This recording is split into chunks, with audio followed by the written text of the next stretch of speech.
Segunda Epístola de Paulo a Timóteo, capítulo 3, versículos de 1 ao 5. E hoje, um alerta a nós, em tempos de relativismo, cuidado com o supercrente amoroso não julgador. Tenha cuidado com o supercrente amoroso não julgador. 2 Timóteo 3, de 1 ao 5. O que vocês acham?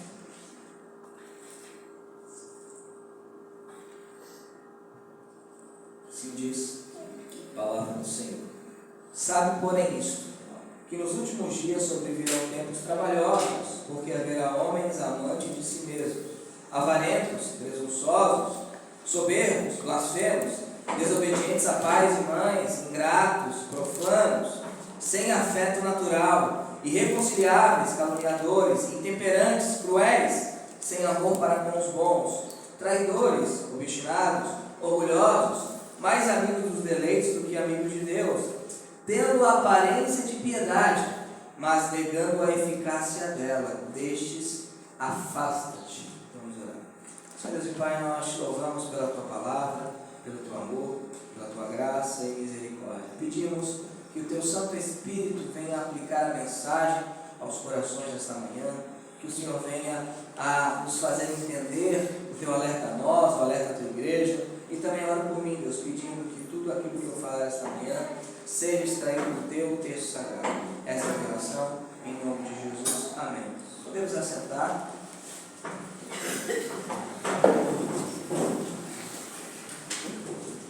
Cuidado com o supercrente amoroso não julgador. Nós vivemos tempos de relativismo, tempo onde, quando nós vamos afirmar nossas convicções doutrinárias, quando afirmamos aquilo que a palavra diz, quando dizemos que pecado é pecado, que erro é erro, o que nós escutamos? Não julgueis. Devemos amar, devemos ter amor. Jesus não faria isso, o meu Jesus não faria isso, o meu Jesus não faria aquilo. Vivemos um cristianismo moderno que diz que não se deve julgar. E esse cristianismo moderno, do supercrente amoroso, não julgador, e obviamente eu falo isso em aspas, ele se baseia em Mateus capítulo 7, versículo 1, vamos abrir. Assim como Satanás usa a Bíblia, o supercrente amoroso, não julgador, também usa a Bíblia. Mateus capítulo 7, verso 1, isso é uma forma de calar a igreja. Obviamente devemos ter amor, obviamente devemos ter misericórdia, obviamente devemos ter empatia pelo outro, obviamente devemos amar o pecador. Mas o que nos é dito é que nós não devemos julgar o pecado, devemos deixar com Deus. Eles usam esse texto, Mateus 7:1, não julgueis para que não sejais julgados, porém esquecem do contexto que condena o julgamento hipócrita, não todo e qualquer julgamento. Tanto é que lá em João capítulo 7, verso 24, vamos abrir, somos ordenados a julgar. João 7, 24. Diz o seguinte: não julgueis segundo a aparência, mas julgai segundo a reta justiça, aquilo que as Escrituras determinam que é justo. Julgai segundo aquilo que é reto, aquilo que é correto. Então, não julguem de maneira hipócrita, mas julguem. Aliás, toda afirmação no julgamento de algo. Interessante você observar, voltando para 2 Timóteo capítulo 3, texto base, do verso 1 ao verso 4, Paulo está fazendo julgamentos. Ele fala que nos últimos dias sobrevirão tempos trabalhosos, ou tempos perigosos, como acertadamente a King James coloca. Perigosos a quem? Perigosos aos crentes, difíceis aos crentes. Por quê? Ele vai fazer mais julgamento, vai dizer como os homens serão. Olha, para Paulo dizer que os homens seriam assim, é que ele faz um julgamento para dizer que os homens assim são. Quando alguém fala, olha, você não deve julgar, ele está julgando você por você está julgando, ou não é verdade?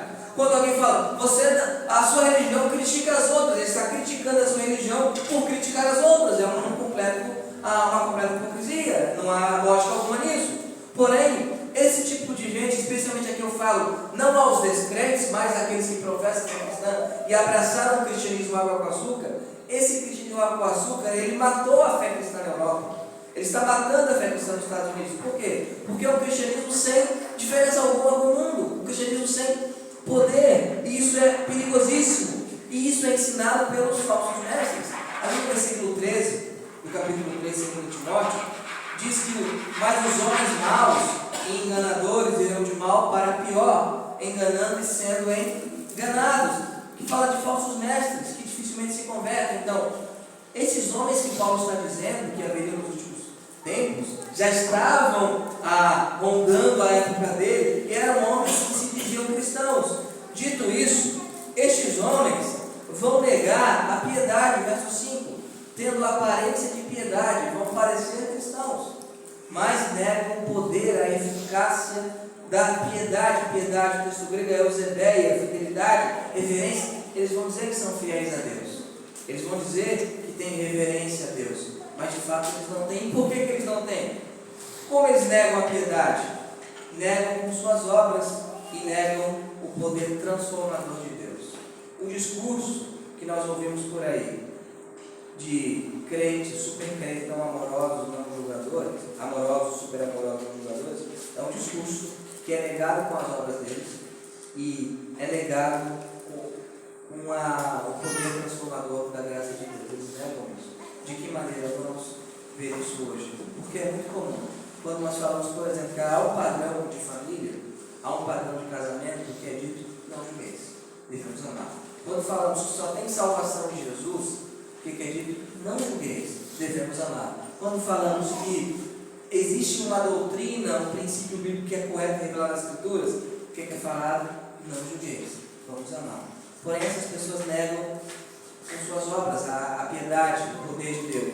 De que maneira? Primeiro, que elas amam a si mesmas. Verso 2: porque haverá homens amantes de si mesmos. Eles se amam, eles são também avarentos, são presunçosos, são soberbos. E é interessante essa questão da soberba. Por quê? Não, mas o meu Deus, o meu Jesus não é assim. Então, o Deus dele, o Jesus dele, aparentemente é um Jesus melhor do que o Jesus de Paulo, o Jesus de Pedro. Pessoas que morreram pela fé cristã, pessoas que viram Jesus. O Jesus dele é melhor do que o Jesus de 2000 anos de história da igreja. Essa que fala. Mas a minha compreensão de Cristo, o meu Cristo diz que toda forma de amor é válida. O meu Cristo diz que toda forma de viver é válida. O meu Cristo diz que toda forma de se crer é válida, menos a sua. Isso é soberba, por quê? Porque ele acredita que aos seus 30, 40, 50, 60 anos de vida ele tem uma compreensão melhor do que 12.000 anos de história de igreja. Isso é absolutamente soberbo. Isso é absolutamente arrogante. São pessoas soberbas, pessoas que na verdade têm esse discurso porque amam a si mesma e amam o seu próprio pecado. Amam aquilo que satisfaz elas. Elas são mais amigas dos deleites do que amigas de Deus. Elas amam a si mesmas. E elas também não amam o próximo.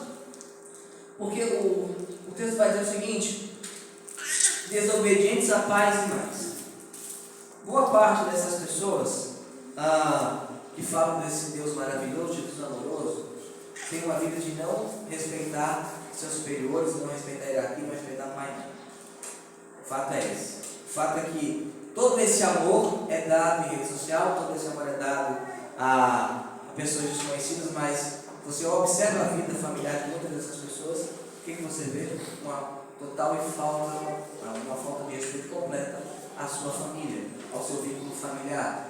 Críticas ácidas a pais, a mães, a avós.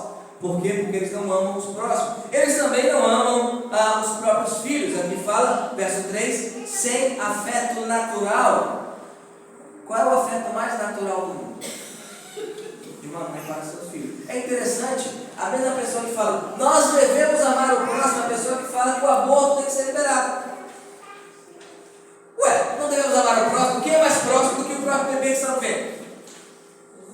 Então nós observamos que esse discurso de não julgueis, devemos amar, ele é um discurso falso, mentiroso, porque não é um discurso que ama de fato o próximo. Até porque se você ama o próximo, você alerta o próximo que está indo no caminho de morte. Se você ama o próximo, você alerta o próximo que aquilo que ele crê, aquilo que ele faz, pode condená-lo, de acordo com a palavra de Deus. Essas pessoas não têm afeto natural. Nós estamos vivendo um período que, segundo pesquisas, 50 milhões de abortos por ano. na Segunda Guerra Mundial, morreram 45 milhões de pessoas. Por ano nós temos 50 milhões de abortos. Uma sociedade que diz à igreja como ela deve crer em Deus e que aprova o assassinato de crianças no ventre, o genocídio em massa, sem afeto natural, são irreconciliáveis, briguentos, caluniadores. Sabe uma coisa, um exercício legal para você ver como uma sociedade super crente, amorosa do jogador reality show é um lixo, a gente sabe disso, né? Mas veja uma semana, aquelas postagens coloridas dos caras no Instagram, e veja uma semana eles no reality show. Você vai ver a diferença de linguagem, de atitude, de tolerância deles.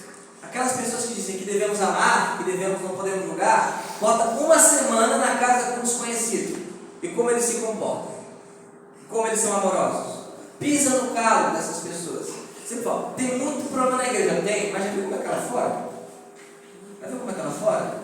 Pessoas que não amam o próximo, pessoas que são irreconciliáveis, caluniadoras, intemperantes, cruéis. E aqui o texto vai falar no verso 3, sem amor para com os bons.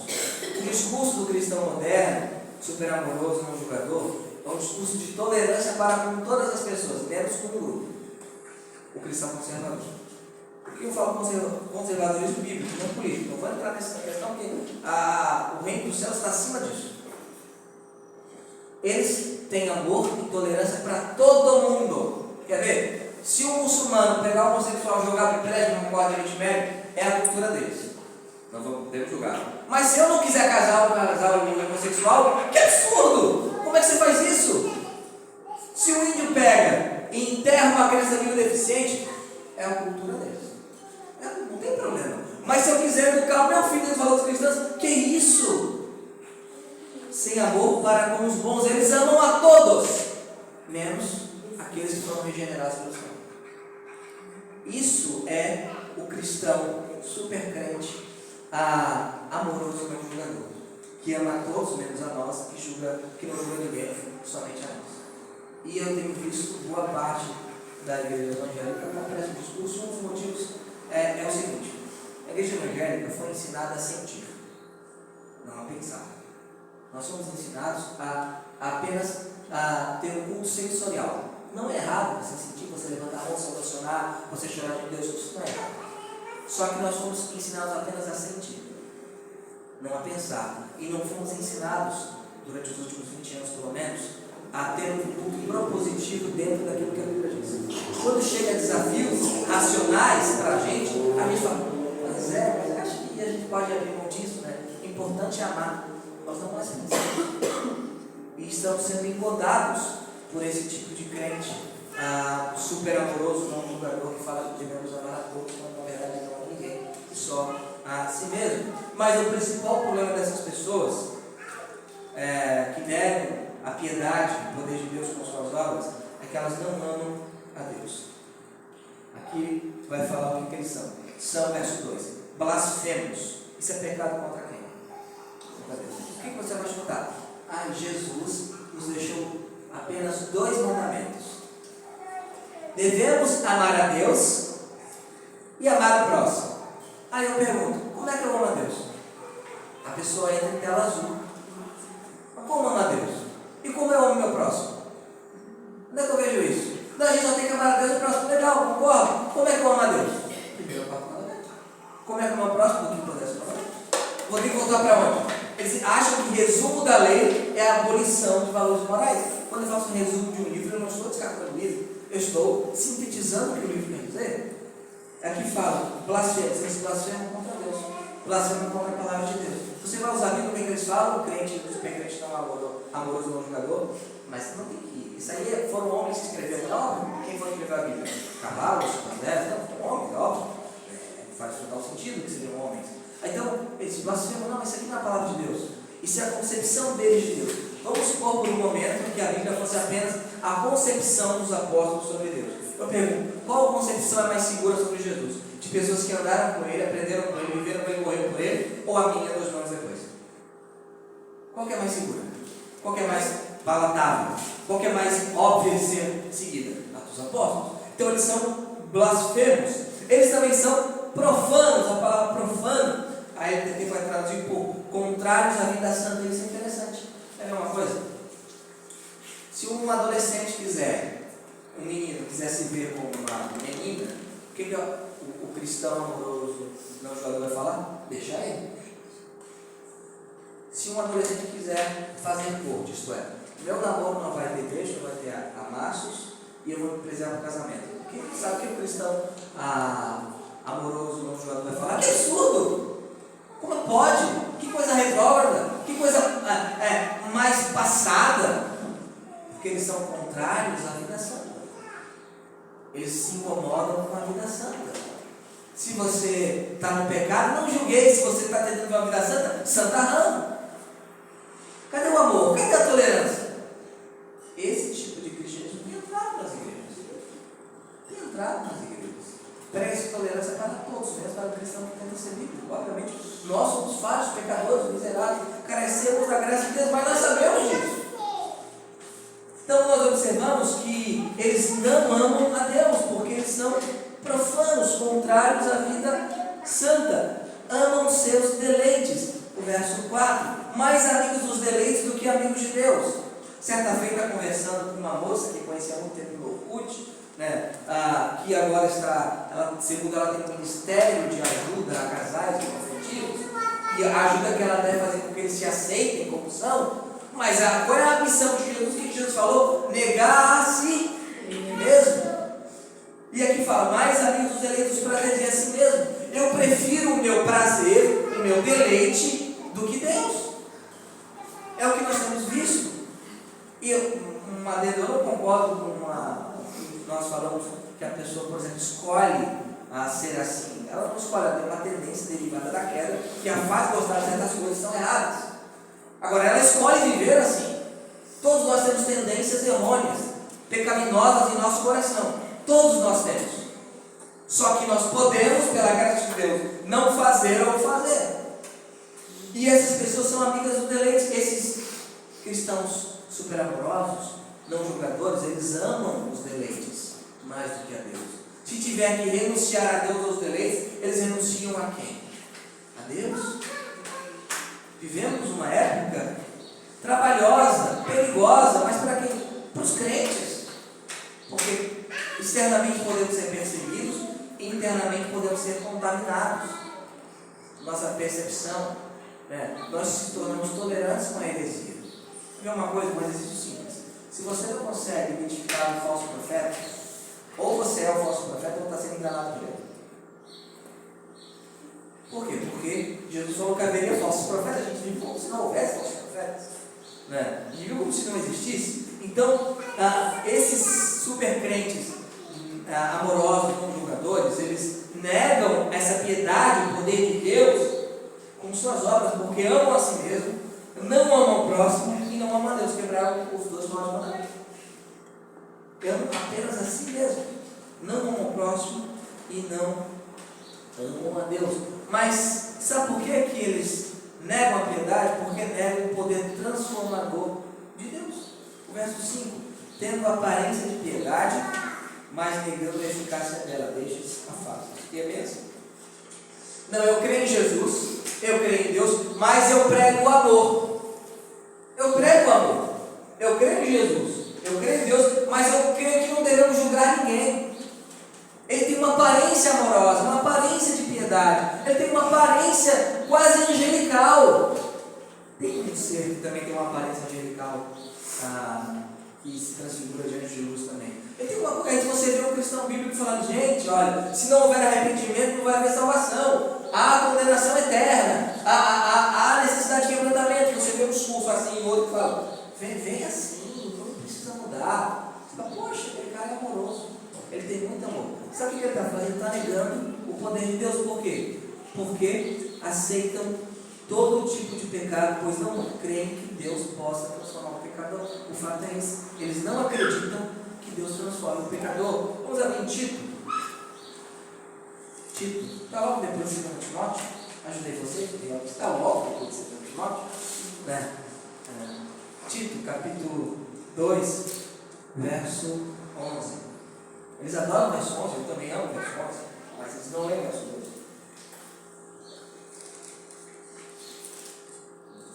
Porque a graça salvadora de Deus se há manifestada a todos os homens. Amém. Ensinando-nos que, renunciando à impiedade, às concupiscências dos céus, vivamos neste presente século sóbria, justo e piamente. Olha que coisa interessante. Eles creem que a graça salva, mas eles não creem que a graça transforma.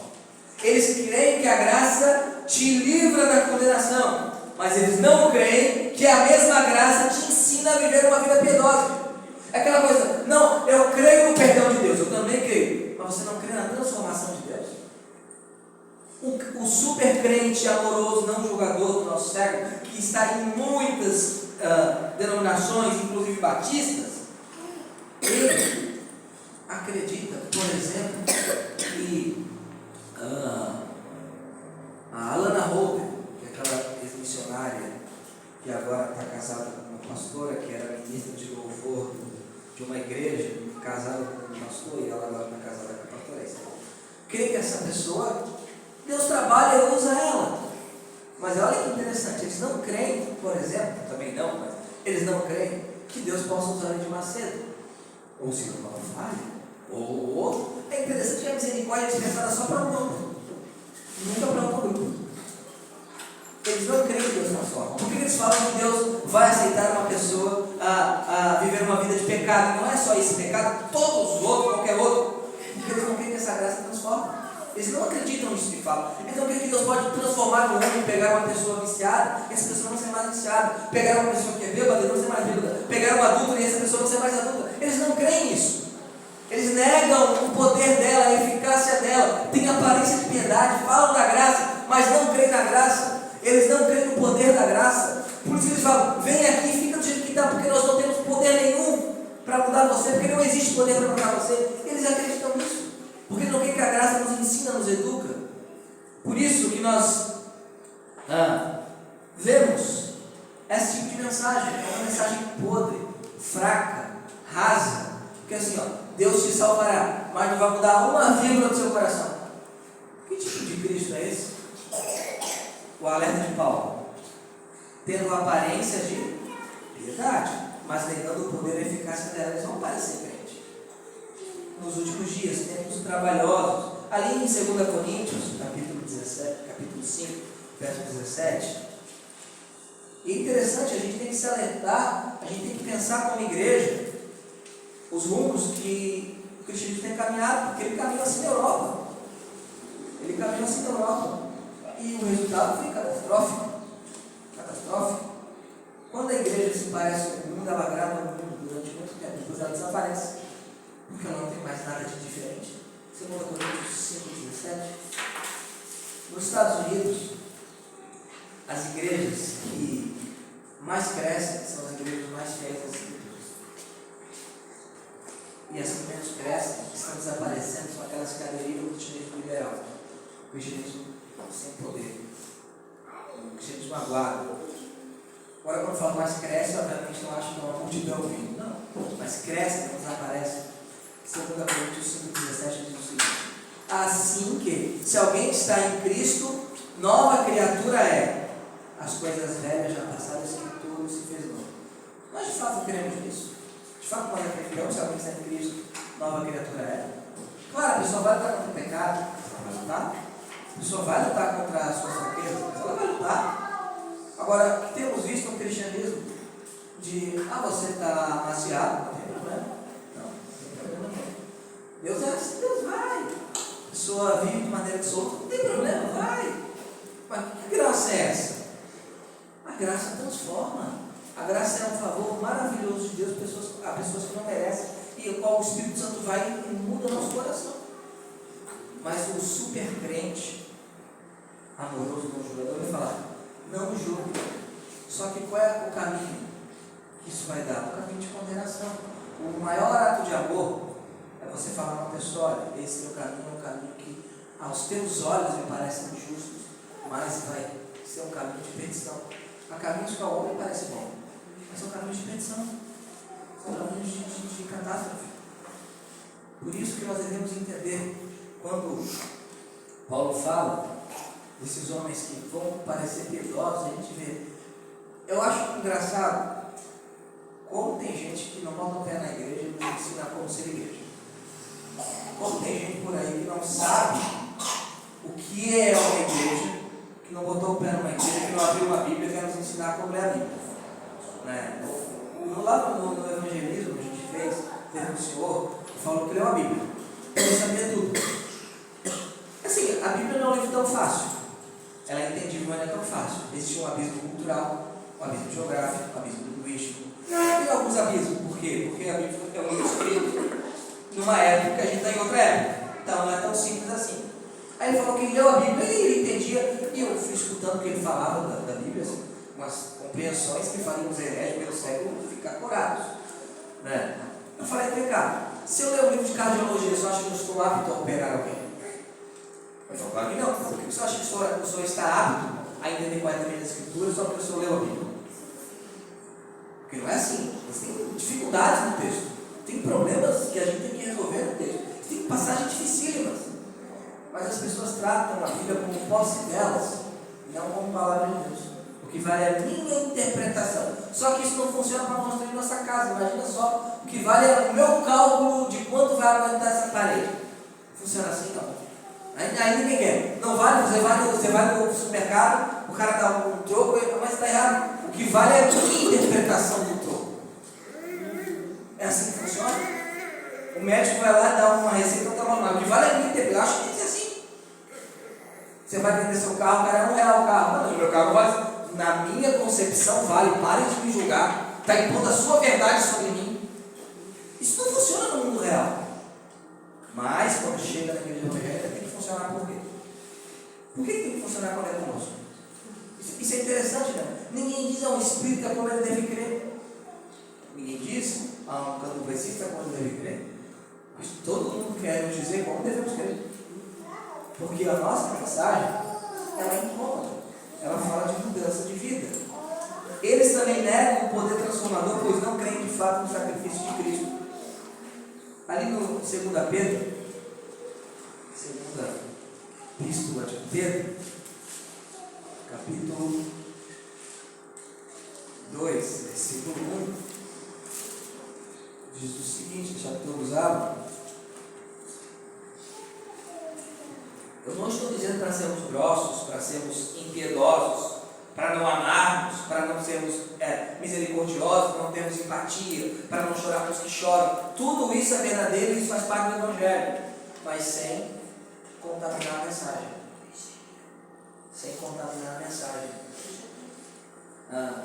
Segunda epístola de Pedro, capítulo 2, verso 1. E também houve entre o povo falsos profetas, como entre vós haverá também falsos doutores, que introduzirão encobertamente heresias de perdição, e negarão o Senhor que os resgatou, trazendo sobre si mesmos repentina destruição. Heresias de perdição, conceitos, ideias que vão levar ao inferno, vão fazer encobertamente, e negarão o Senhor que os resgatou. O fato é o seguinte: essas pessoas que se entregam, o cristianismo dos progressistas, das Priscilas Alcântara, dos Rebequives, dos Colácios, dos Caifados, dos coletivos candeeiros, esse cristianismo, acho que você não está grávida, alguém tem como conhecer advogado? Esses cristianismos não creem de fato que Jesus morreu para pagar nosso pecado. Eles não creem em pecado. Eles não creem que Deus o Pai estava irado com o pecado de maneira justa e deu seu único filho para que todo aquele que não pereça. Eles não creem nisso. Eles não creem que na cruz o pecado foi totalmente satisfeito em Cristo Jesus. Está consumado. Eles não creem nisso. Eles não creem em Deus Santo que de fato tinha que punir o pecado. Eles não creem nisso. Eles transformam Jesus como um mero exemplo de amor na cruz. Embora tenha sido um grande exemplo de amor na cruz, o Senhor estava pagando um preço. A gente canta regularmente: eu sei que foi pago um alto preço, o sangue de Deus o Filho. Eles de fato não creem nisso. Pregam uma fé que não transforma, pois não creem naquele que transforma. A verdade é essa. Quando você vê um cristão que fala o seguinte: olha, não julgue, só ame, não fale de pecado, o Senhor aceita tudo, faça uma pergunta: Uma pergunta vai ser batata. Você tem vida de oração e jejum? Você ora? Sabe qual vai ser a resposta? Não. Você não ora. Por quê? Porque eles não passam tempo com Deus. Eles não creem nisso. É uma ideia abstrata. É só isso que é. E Paulo fala: tempos trabalhosos, perigosos, tendo aparência de piedade, mas negando a eficácia dela. É interessante, o verso vai dizer, 2 Timóteo 3, porque deste número são os que se introduzem pelas casas. Hoje a gente não tem mais que ir, mas nós chamamos pelo YouTube. Aí o cara tem 100 mil visualizações, então ele deve estar falando a verdade. Aí um cristianismo de funkeiros que usam o nome de Jesus e dizem que são crentes, jogadores de futebol que fariam o Romário parecer um santo, mas são crentes, porque tem uma tatuagem de Jesus. E é um cristianismo que aceita tudo, um cristianismo que nega o poder de Deus, um cristianismo fraco, falho, raquítico, xoxo, que tem sido pregado por aí e aceito por aí. Um cristianismo que não incomoda o mundo.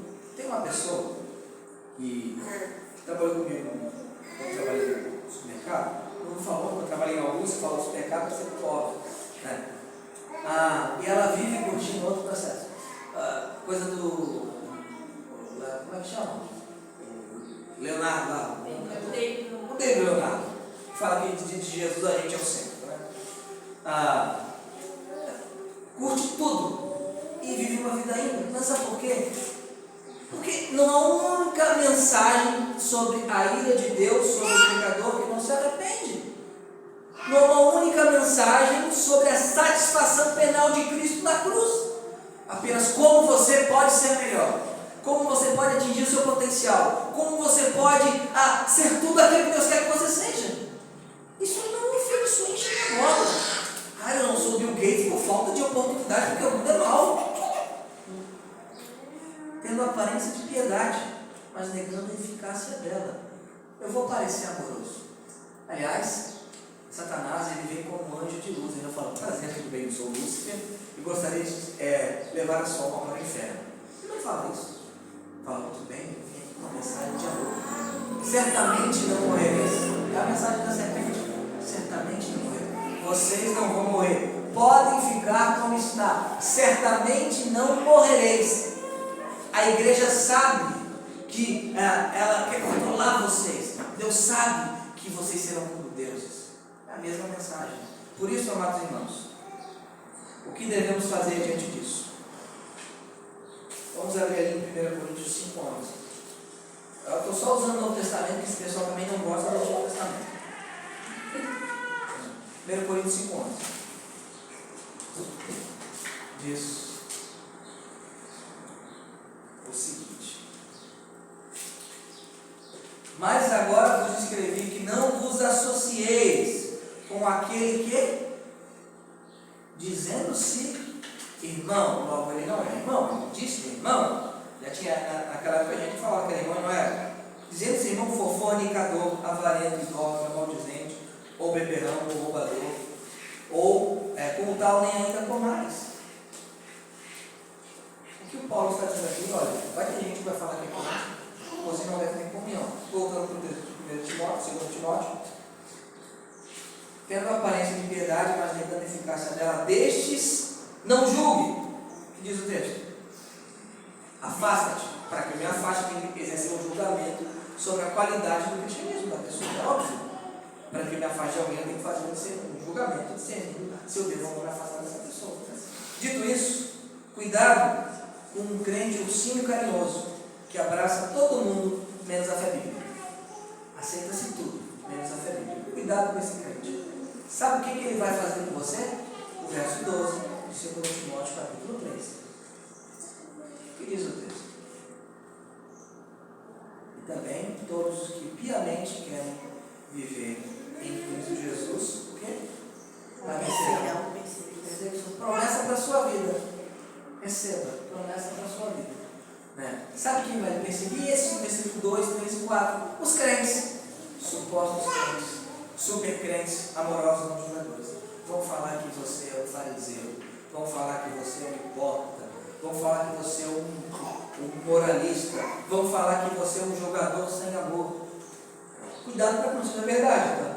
Isso não seja verdade. Mas, que você seja um cristão amoroso, piedoso, misericordioso, empático, mas bíblico. E fale com todo amor, olha.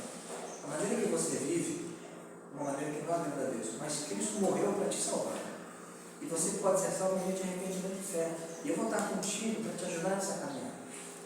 Isso é uma mensagem bíblica. Por que não é uma mensagem bíblica? Não é que Deus te entende. Não, ele matou Jesus. Ele colocou Jesus numa cruz para que a gente pudesse resgatar. Que a gente possa ter isso em mente, amém? Vamos ficar em pé e vamos cantar também. Mas eu vou ver se esse vídeo vai curto, não.